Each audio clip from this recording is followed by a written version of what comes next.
안녕하십니까 여러분, mga chingo. So, kayo nagbabalik na po pala ako, ang inyong Koreanong Hilaw. So, sa umagang ito may mga chingo, atin lamang pag-uusapan ang nainit-init pang usapin sa ating bansang Pilipinas. So, ito ay ating pag-uusapan ngayon ng politika dahil sa nangyayari sa ating bansa ngayon, sobra pong kinakalupot ang ating kinahinatnan sa ating mga nagdaang desisyon sa ating buhay. Katulad ng nangyaring noong nakarang eleksyon ng 2022, sobrang mainit ang labanan ng nagbabanggang pamilya sa politika, which is si Robredo at saka si Marcos.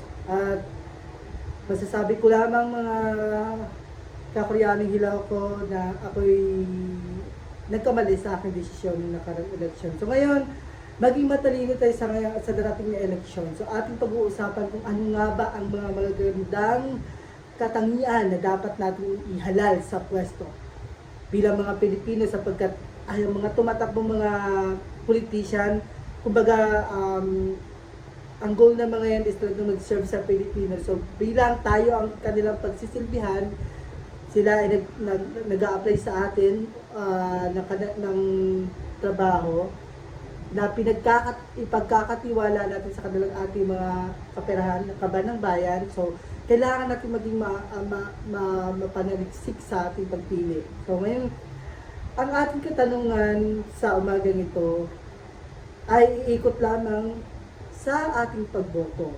So, ang tanong natin sa umagang ito, kung sa darating na halalan, worth it nga bang iboto ang mga politiko na walang karong plataforma para sa mga mamamayang Pilipino. So ngayon, alam naman natin na ang plataforma ay parang blueprint ng mga plano ng isang kandidato. Kung wala sila nito, paano natin malalaman kung anong klaseng serbisyo ang ibibigay nila sa atin? Parang nag-a-apply lang ng trabaho na walang resume. So, ating talakayin ngayon mga Koreanong hilaw ng bakit at kung ano nga ba ang worth it sa boto natin mga Pilipino sa darating na halalan. So ngayon, ang ating pag-uusapan, di ba, sabi ko kanina, blueprint. Ito ay isang nakaplanong gagawin ng isang kandidato kapag siya ay may halal at maupo na sa pwesto. Ngayon, bakit hindi worth it? ang hindi natin pagboto, or bakit hindi worth it iboto ang mga politikong walang klarong plataforma? Una, we only have 3 points for today's video. Una, kung ang ating pipiliin na politiko ay walang klarong plataforma, walang direksyon ang kanyang pag-upo. Kung hindi nila alam ang kanilang plataforma, malamang wala rin silang malinaw na plano para sa bayan. Hindi ba tama? Sa pangalawa naman, of course, kapag ang isang kandidato ay walang malinaw na plataforma, madaling ma-impluwensyahan ng mga buwaya sa Malacanang or sa House of the Senate. So, disgrasya ang ating patutunguhan.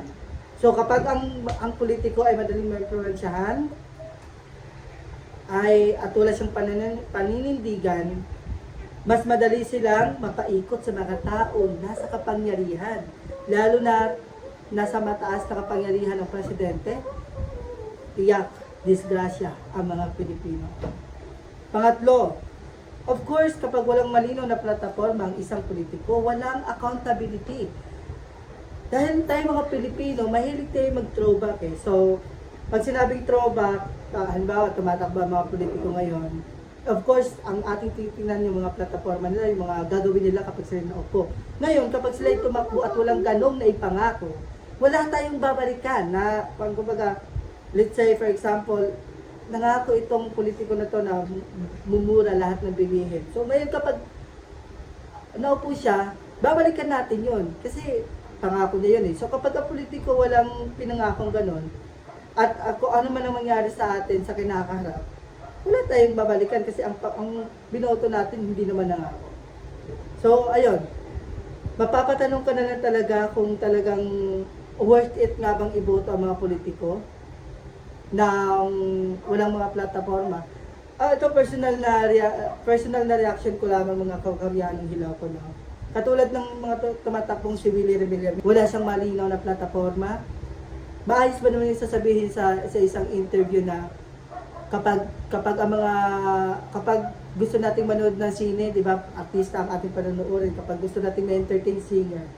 So ngayon, ang sabi niya, ngayon tumatakbo na kami sa posisyon, ayaw niyo na. Malamang, ang Senado, Willie, hindi naman yan aksyonan. Hindi naman yan pakita ang gilas sa pag-arte. Maglilingkod ka sa taong bayan, kailangan ng tikas at galing, husay, puso. So, ngayon Willie, kung sasabihin mong ngayon tatakbo na kayo, hindi kailangan ng famous na tao sa politika. So, ang may sasabi ko lang Willie, no, ipagpatuloy mo yung game show mo na yan. Maganda naman yung maganda naman yan sa mga Pilipino, no? Marami kang natutulungan. Hindi mo na kailangan pang umiksena sa Senado sapagkat ang gulo-gulo na ng politika sa Pilipinas. So, maging mabuting mamamayan ka na lamang nakatulong ka na. So, ayun lang. So, ngayong darating na eleksyon mga kakuryanong hilaw ko, ang iboto natin na ang worth it ng ating boto ay yung may mga malinaw na plataforma, nakakaintindi ng problema ng mamamayan, bagko sa lahat yung may track record. Hindi yung tumakbo lamang, walang resibo, walang diploma, ay talaga hindi natin malalaman ng kanyang malinaw na plataforma. So ngayon, bilang isang Pilipino, bilang tumamayang Pilipino, akin ko pong hinihikayat ang ating mga botante sa Pilipinas na talagang bumoto ng may mga track record, walang bahid na korupsyon, may pananindigan, at ang gusto ko sana, ang ihalal natin sa pwesto sa Senado ay talagang yung mga kahusayan sa paggawa ng batas o nag-aral ng abogasya. Yun lamang. Good?